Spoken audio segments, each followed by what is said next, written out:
Jirtuu maatiiwwan chaanaalii keenya viidiyoo keenya irraan sirboota yoo sangeeta ta'uun agartii baay'ee qaban duraa duubaan isin daawwachiisna. Namoonni chaanaalii keenya faaraa taatan chaanaalii keenya subscribe gochuun akkasumas mallattoo bilbilaa sana tuquun hamma dhumaatti waliin turaan affeerraa keenya. Jaalladhi gammada nafti chadabamte hinaftu dhokatti.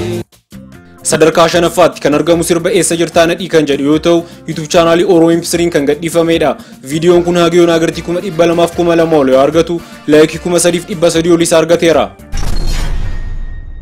Lammiin koo ta'uu dhabu dirree tapha siyaasaa walitti kan darbattanii kubbaa miti rasaasaa.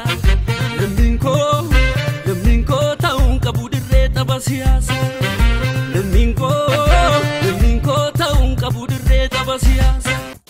Sadarkaa arfaffaatti kan argamu sirba waatu jira waatu kan jedhu yoo ta'u YouTube chaanaalii Vision Entertainmentiin kan gadhiifamedha.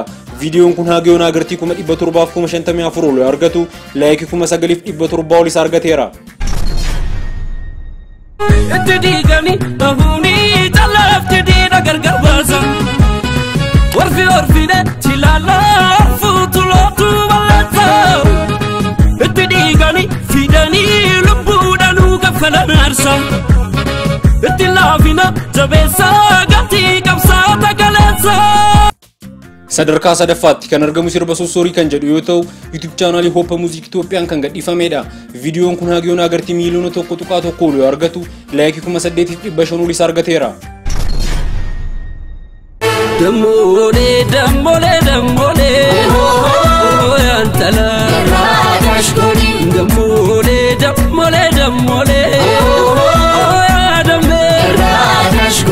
dammolee hooduu dhugaa fudhu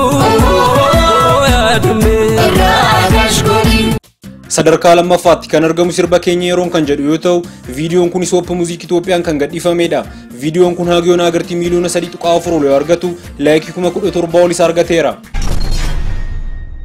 Fardi kophaan gootu maa kophaa gaate bidee garbuu nyaachu lugaama nyaate kulloon galmaa mutola maamana hidhaa oola.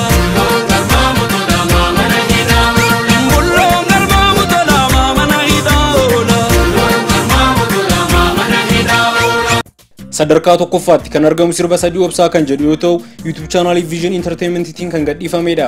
Viidiyoon kun hagayyoon agartii miiliyoona 5.6 ol yoo argatu laayikii 78,000 olis argateera. Maatiiwwan chaanaalii keenya sirboota sangeeta ta'uun isin daawwachiisne keessaa kan irra isinitti tolu koomentii jalatti barreessuun akkasumas chaanaalii keenya like share subscribe gochuun dagatinaa isiniin jecha viidiyoo biraan ammoo arginutti nagaatti.